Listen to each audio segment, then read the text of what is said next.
Turkey के अंदर से उनके फॉरेन मिनिस्टर ने कहा है वी नीड इंडियन ऑपरेशन दोस्त, क्योंकि टर्की के अंदर दोबारा से टर्की के अंदर जंजला आया और 4 से 5 इमारतें दोबारा गिरी। America is betting everything on India, बल्कि यहां तक है कि ना सिर्फ मिलिटरीली अपनी इकोनॉमी भी सारी उन्होंने इंटेलेक्ट आउटसोर्स कर दिया है।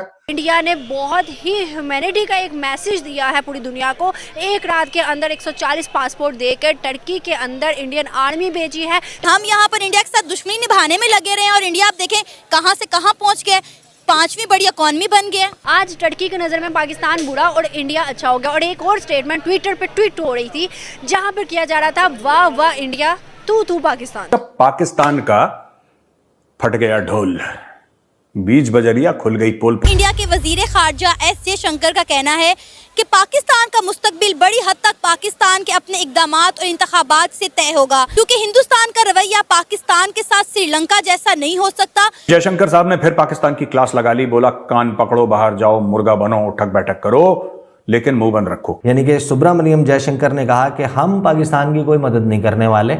नून लीग के पहले भी मोदी साहब के साथ बड़े अच्छे ताल्लुकात रह चुके हैं, तो उन्हें चाहिए कि मोदी साहब से बात करें और अपनी जो ट्रेड है वो उसके थ्रू करें। इस वक्त हमारा तोरखम का बॉर्डर बंद है और संडे वाले दिन वहां पे फिर दोबारा फायरिंग हुई है। एक हमारा पाकिस्तान वाली साइड पे एक हमारा सोल्जर ही इज इंजर्ड। ये पाकिस्तानी खुद कहते हैं हमारी फौज का क्या काम है। इनका काम है कश्मीर पे कब्जा करना। पाकिस्तानी आर्मी का एम है कश्मीर पे कब्जा करना, और ये अपने लाहौर में, इस्लामाबाद में, कराची में प्लॉट पे कब्जा कर रहे हैं। एक तरफ हमारी सिविलियन लीडरशिप उनके साथ अमन की ट्राई कर रही है, पीछे से आर्मी ने ये छुरा घोंप दिया। यहाँ पे इंडिया का एतमाद ख़त्म हुआ। इंडिया ने कहा कि हम अमन चाहते हैं, मगर इन लोगों ने हमारा ट्रस्ट ख़त्म किया फर्स्ट टाइम। जिन्ना ने इस्लाम के नाम पे पाकिस्तान बनाया, ठीक है, जिन्ना ने इस्लाम के नाम पे पाकिस्तान बनाया, चलो बना दिया। जिन्ना सुअर खाता था, जिन्ना शराब पीता था, दोनों चीज हराम है इस्लाम में। देखें, फर्स्ट ऑफ ऑल पाकिस्तानियों को ये बात समझना होगी कि 70 साल में कोई तो हमारी पॉलिसीज़ एंड प्रोसीजर्स एंड हमारे डिसीजन मेकिंग जो पॉलिसी थी कहीं पे रॉन्ग थी। वरना आज हम जैसे हमने दिखाया गया था, हमें ख्वाब दिखाए गए थे 2 कौमी नज़रिए के बाद कि एक वेलफेयर स्टेट बनेगी, तो आज हम बैंकरप्ट हैं। तो इसका मतलब है कि पॉलिसीज़ बिल्कुल गलत रही हैं 70 साल में। अब देखते हैं कि पॉलिसीज़ बनाई किसने। पॉलिसीज़ बनाई पॉलिटिशियंस ने और आर्मी डिक्टेटर्स एंड जनरल्स ने। पाकिस्तान के 70 साल में 40 साल आर्मी के हो गए, 30 साल सिविलियन लीडर्स के हो गए। अच्छा, डिसीजंस बनाए गए गलत। अब जब पाकिस्तान 70 साल बाद बैंकरप्ट होने लगा है, तो हमें चाहिए कि हम अपनी टोटल जो पॉलिसी है, हमारी जो फॉरेन पॉलिसी है, हम उसमें 180 डिग्री का चेंज लाएँ। इसके लिए लोगों ने कोशिश करी थी। पाकिस्तान का मसला ये है कि इंडिया के साथ अगर पॉलिटिकल लीडर्स चाहते हैं कि हम अमन लाएँ, तो आर्मी नहीं चाहती। अगर आर्मी चाहती है तो फिर पॉलिटिकल लीडर्स नहीं चाहते। I would like to give you some examples. जब 1999 या 98 में नवाज शरीफ की हुकूमत आई थी, तो उनका लाहौर डिक्लेरेशन और अटल बिहार वाजपेयी आए थे, तो मतलब Pakistan was very near to get long term peace with India.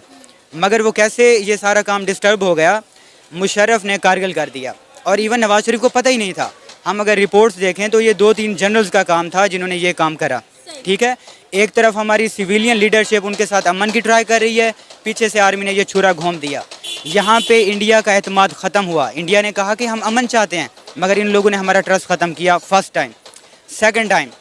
Second time हो गया जी, मुशर्रफ ने कहा कि जी हम अमन करेंगे। मुशर्रफ ने काफ़ी सारी कोशिशें भी की।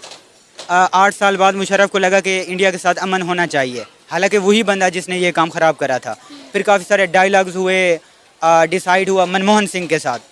उसके बाद मेरे ख्याल में 26/11 हो गया, मुंबई में अटैक हो गए, फिर ये सीन हो गया।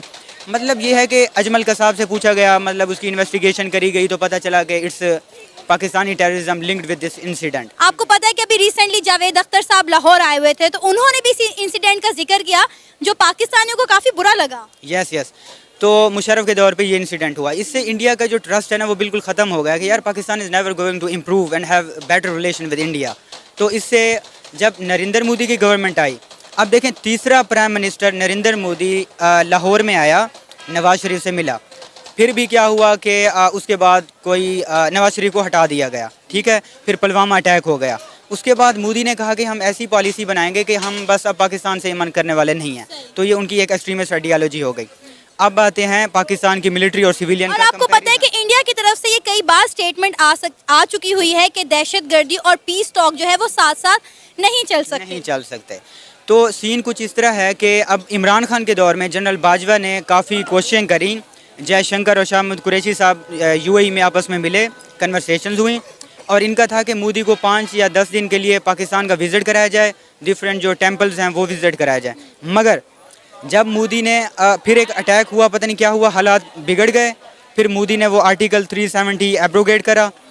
उसके बाद क्या हुआ जी, इमरान खान और शाह महमूद कुरैशी नहीं माने, ये कहते हैं कि ये हमारा पॉलिटिकल सेक्रीफाइस होगा, हमारी पार्टी बिल्कुल ख़त्म हो जाएगी।